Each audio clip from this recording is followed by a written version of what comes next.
Hey guys, Maclean2400 here, and I just got back from seeing the Muppets. I know it's a kids' film, don't give me crap about it, but really I'm a fan of any genre of film. I'm happy with seeing. Like, sometimes kid movies can be like, who knows, movie of the year material. I haven't seen many adult movies that are that good. I mean, most I've seen too is just the Rum Diary, but I'm planning on seeing more movies so I can do more of these vlogs. And if you're wondering, Big Kaboom isn't here. He couldn't make it to this one. He was busy today. So, yeah, I saw the Muppets, and I absolutely loved it. I'll just say it right now because I'm already a huge Muppet fan, and I love just every Muppet movie I've seen is just great. I saw the Muppet movie. I haven't seen the Great Muppet Caper, so I've heard that the first Muppet movie and the Great Muppet Caper were the best ones. But I haven't seen Great Muppet Caper, so. And I've seen the whole Muppet movie, just had to think there. And I've also seen Muppets Take Manhattan. Meh, but I can't hate it, it's the Muppets. I just can't. So, you might hear some stuff in the background. But, oh yeah, and I should say this. Me and Big Kaboom got in a huge friggin' fight this week because we were like, he thinks that Muppets in Space is better than Muppets Take Manhattan. You have your own thoughts about that. And I just like to say that he's wrong, completely wrong. I hate Muppets in Space. It's, just gotta adjust something right here, sorry guys. But, I do not like Muppets in Space at all. I'm not gonna go on a whole rant about it, but Muppets Take Manhattan is better. Now about this movie. It was written by Jason Segel, who is the leading part, and who else?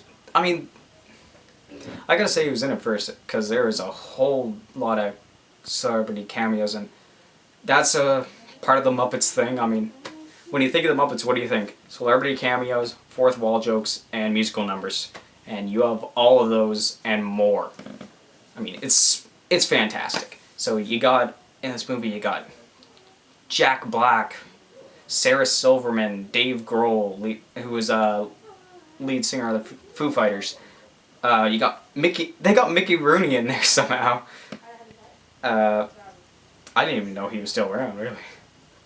But, who else did they get?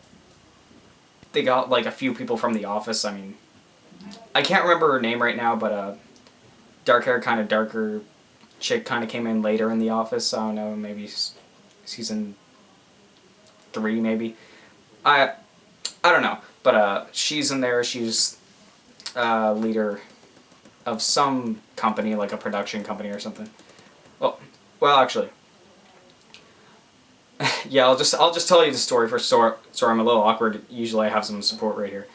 But, the story is about a little puppet, can't call him a Muppet yet, named Walter, and, his brother Gary, which is, no, I didn't get them mixed up. So, Gary, who's, that Jason's, forgot his name for a second. I think it's Jason Segel. Not 100% sure about that. My mind just blanked for a second. So, Jason Segel's character, and, him and Amy Adams' character, Mary, who's a teacher, they decide to have their 10-year anniversary at Hollywood, and they bring Walter with them because, Walter is probably the biggest Muppets fan in the world. I mean, how can't you, being a puppet? So,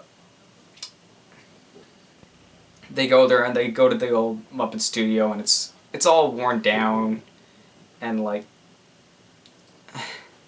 yeah, it's been abandoned. I'll just say that. And you haven't seen many of the Muppets yet, but like probably the only puppet you have seen is Walter, but they can't. Walter, he tries to sneak into Kermit's cabin or whatever, and he finds out that he eavesdrops on like an oil tycoon who's gonna buy the Muppet Theater because he thinks there's oil under it. Okay, but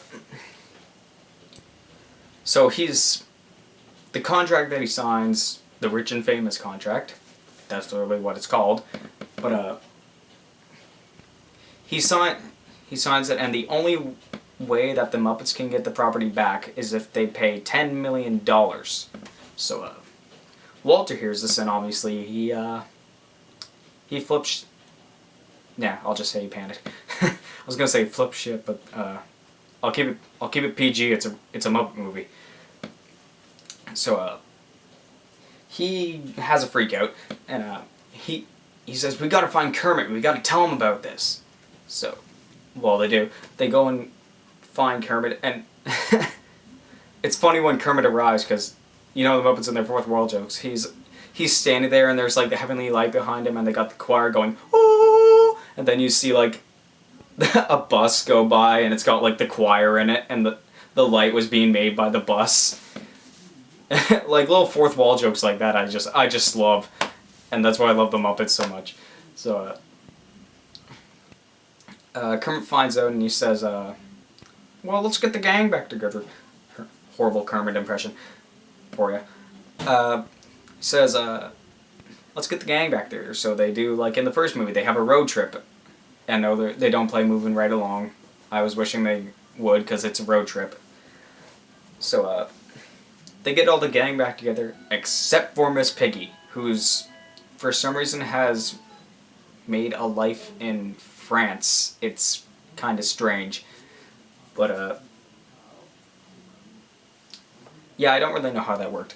But, she decides not to join them, and so they're bummed, so they get a replacement, and she's the cigarette hag. I mean, she talks like this.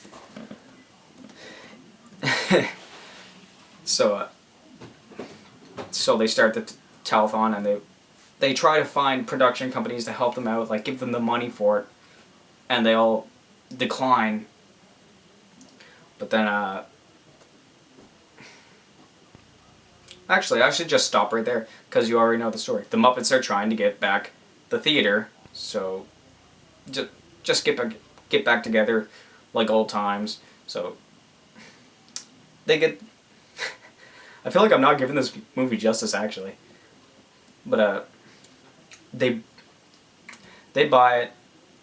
No, the oil tycoon buys it. Sorry, my brain's got a million things flying through it right now. I just came back, so yeah, the story is just about them trying to get the theater back. And I gotta say, like, the songs are really good. They had this one song. It's called oh my God, Are You a Man or a Muppet? And you just have to see that, because I can't ruin what happens in that song. It's so funny. Just go see the movie. Sorry, I'm just thinking of that song. And they have another one. I can't remember the name right now, but it's.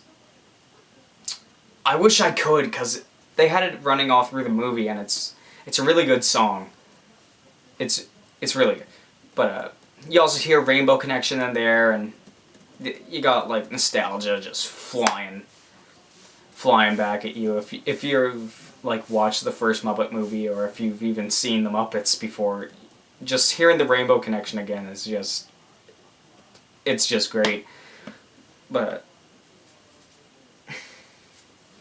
the climax is a little weak. Like, how they get back to theater is actually really weak. It kind of disappointed me, but other than that, this movie was just fantastic. I mean, it would have made Jim Henson proud. And speaking of Jim Henson, I just want to say that, to me, he was just a genius, because you gotta think, how many Muppets are there? How many Sesame Street characters are there? He pretty much created all of those, and give them all individuality. I mean, I do not know how he did that. It's just, to me, he's a genius. He couldn't do any wrong. But I just had to say that little thing about Jim Henson. But This movie, the jokes are great. Some parts I really laughed. I really laughed hard at. Like I said, the "Are you a man or a Muppet" thing is really, really funny. What happens there, but but they do have the jokes that fall a little flat, and there are like they're the ones for kids, like fart shoes that Fozzie Bear makes. They're the jokes for the kids, but and other than that, this movie is it's just so funny. All the celebrity cameos are just beyond hilarious, and the acting's not bad. I mean, do you even need acting? I mean, the actors got it pretty good. How corny it has to be. I mean, it's a Muppet movie. You have to be aware that you're a Muppet movie to be a Muppet movie. But oh my god, like I said, million things. Oh my god, I hate to be blanking on you guys right now, but this movie is probably one that it should be nominated for Best Movie of the Year. I'll just say that, not Twilight, whatever the fuck. But and another thing, I looked up show times, and you wonder why Twilight's gonna make the most? Saturday, Muppets, 4 showtimes. Twilight, 8. Frickin' 8 showtimes. Oh my god. But I'll just wrap things up about this movie because I'm running dry here. I'm running dry on things to say. Just fun musical numbers, fun movie. Kids will like it. I mean, I'm a teenager. I liked it, but I'm a big Muppet fan. I'm sure adults who have grown up with the Muppets will enjoy this movie a lot. And I'm gonna give it a 4 out of 5. Just because some of the jokes fall flat, and there's these tiny little plot holes that just popped into my mind. But I'm gonna give it a break because, well, how many times have I said this? But it's a Muppet movie. So that's all I have to say about it right now. Sorry if I was a little boring or dry or anything like that, but I had a lot to say, but it just wouldn't come through. So wouldn't come through because the movie was just 4 out of 5. Should be nominated for Best Movie of the Year, not Twilight. See you guys later. Afterthought, why am I saying that Twilight will get nominated for Best Movie of the Year? It will not. So, I don't know why I made a comparison like that. I'm stupid.